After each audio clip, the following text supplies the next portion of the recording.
Welcome to Commas. Commas is all things tech. You see culture and technology coming together. Life hacks. The practicality right now and the inefficiency of the internet of buying and selling stuff is extraordinary. Entrepreneurship advice. I think the first thing is you got to understand your business inside out. Love and tech. I've almost reduced dating to kind of this very momentary snap of a person. It's gonna be a fire show. I have yet to see something these days that's truly differentiated. New advice and new inspiration every show. This really is about the next generation of creatives going faster, further than we did. And now, Sequoia Blodgett. Now let's start stacking them commas. On the entrepreneurial pathway, there are tons of mistakes, and today we're going to talk about them.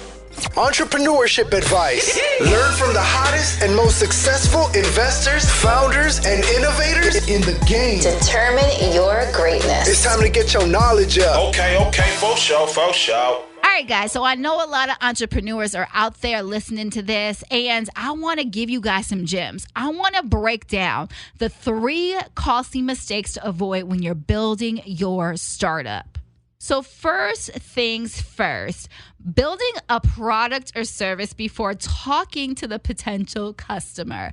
And that's something that Paulina, she was trying to do, right? Because she hadn't talked to the customer yet. So had she got her product to market, we don't know if her product would have been successful because she didn't even survey the customer. So that's the biggest thing that you want to do when you're going to market is you want to get in front of your customer and ask some questions.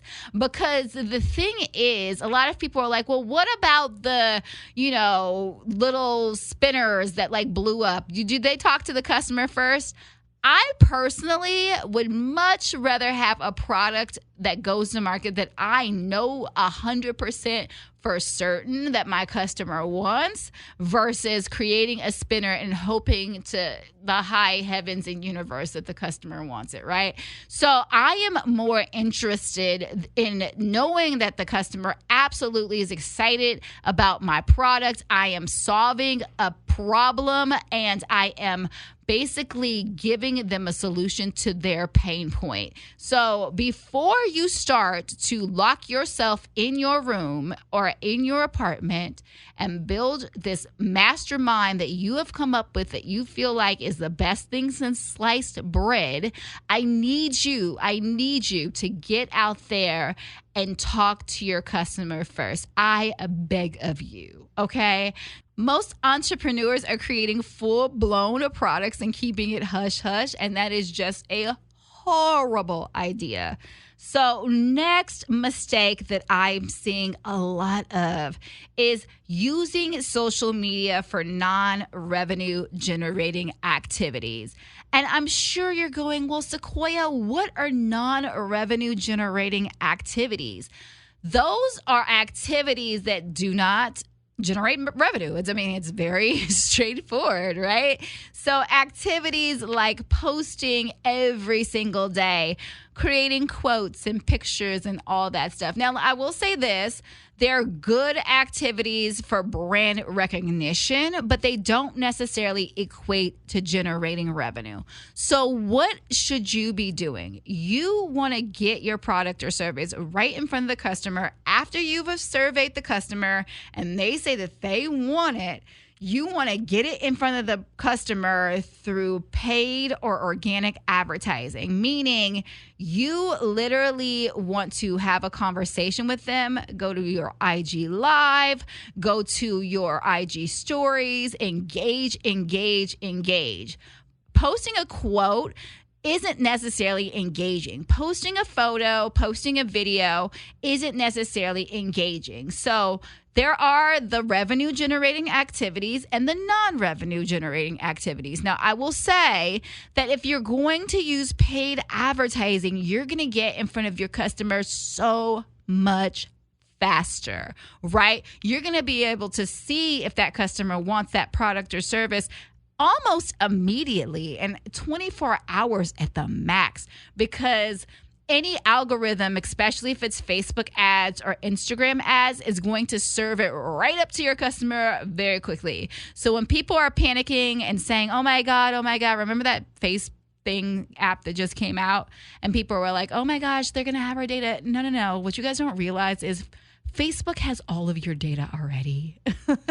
They have so much information on you. They know when your birthday is. They know when your anniversary is. They know if you purchased a house. They know if you purchased something online within the last 24 hours. They know if you like a certain thing. They know if you like a certain artist or a musician, or like, they know everything. So when I put out an ad, I can target very specifically who I want to target that's going to make sense for my product or service, right? So I'm intentional about marketing, and that's the difference. You have to market and post with intentionality. If you're going to use social media, you've got to be intentional about it, right?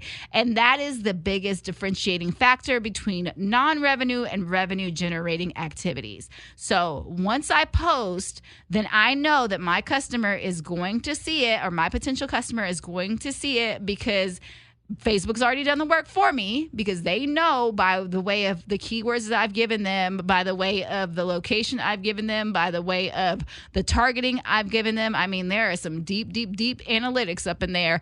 I mean, I'm not going to get too deep into it, but they in there. So they already know. Okay, so if I'm using paid advertising, then I'm getting right in front of my customer right away. I'm seeing if they like it, if they don't like it, and I'm able to test the market a lot faster. So that is mistake number 2. Mistake number 3 is trying to do everything by yourself, and nothing gets done correctly. Things are constantly slipping through the cracks because you're like, I'm going to do it. I can do it all. I'm Superman or Superwoman. Let me do it.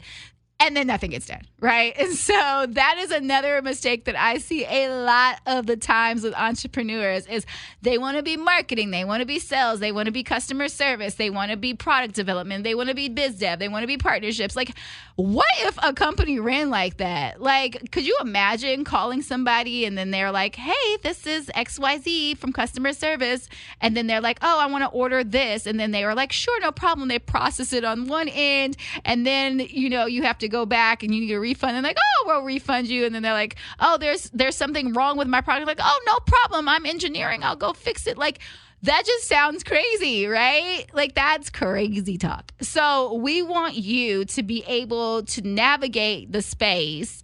And obviously, if you're a solopreneur, you're going to be doing some of the hats, but we don't want you doing all of the hats, right? So there's ways around that. You can hire freelancers from Fiverr that will take care of the low-hanging fruit for you. You can hire folks from Upwork, like sales reps, that will be able to take your sales calls for you. There are definitely ways to make that happen very seamlessly, right? Hey, Commas listeners, if you want to hear even more about how companies are built and what it takes to grow in today's market, you have to check out Found in Equity from the TechCrunch Podcast Network.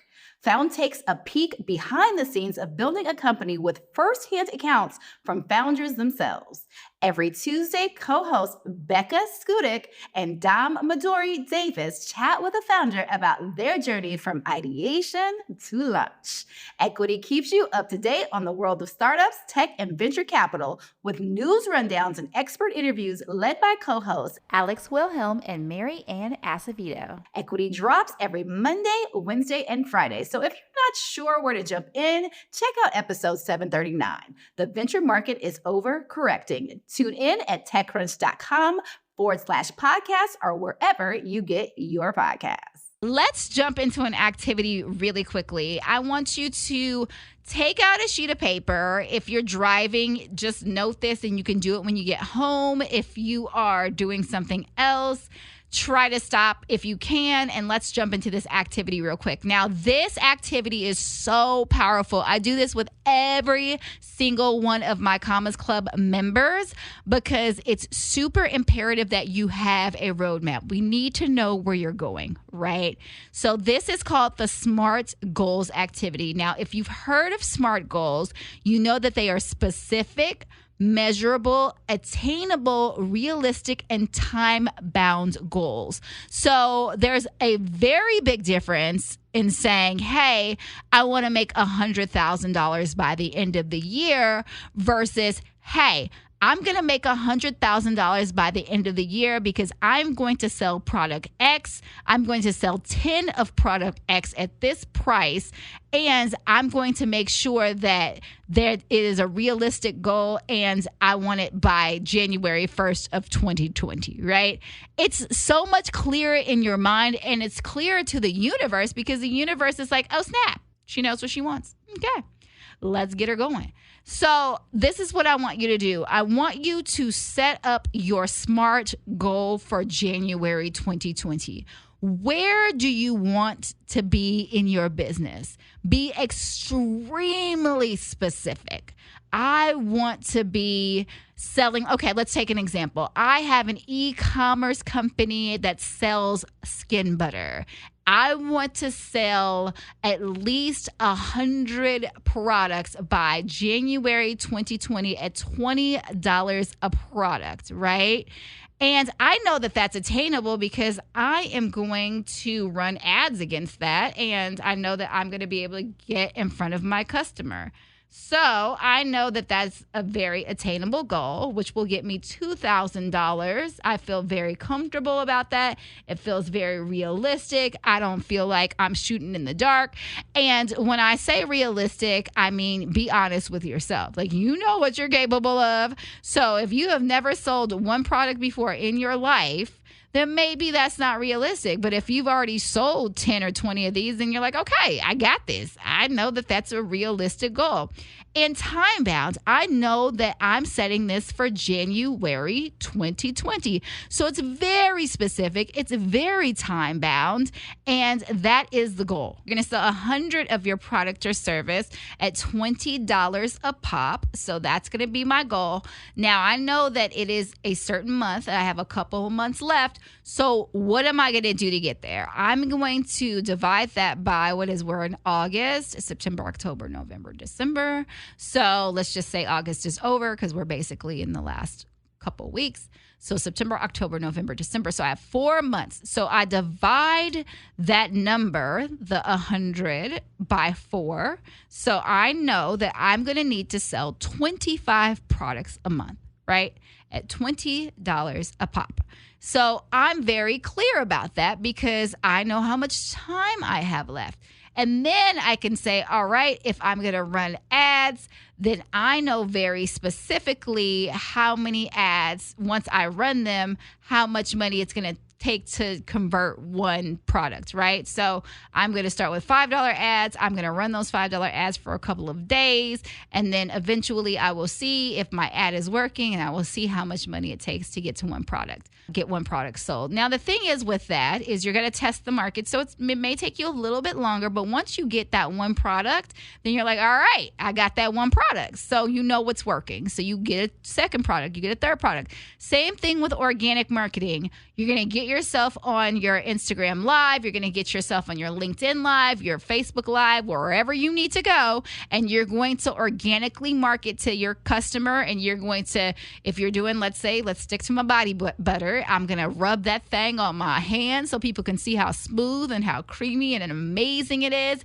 I'm going to get my audience excited and they're going to be like, oh, snap, I'm curious, right? Now, here's the thing. When you first are going through this process, you're going to see that it's going to take a couple of points of inflection. So it's going to take maybe 3 or 4 times for people to see what's happening, to people to grasp your brand, for them to get excited about your brand. And then they're going to be like, all right, I'm interested. I'm excited. I want to buy, because there's a no like trust factor there, right? So it's going to take a couple of points of inflection. But once you get going, like I said, when it works, right?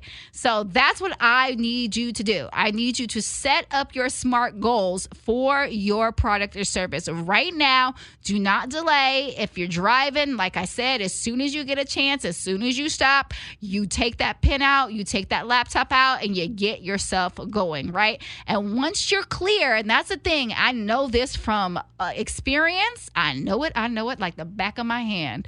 When I am not clear, I will think myself to death. I will think in circles. I will ruminate, and I will get not one thing done. But the thing about SMART goals is it makes you so clear. So of course you can get going and you can adjust your goals if you feel like you need to adjust them, but at least you have that roadmap.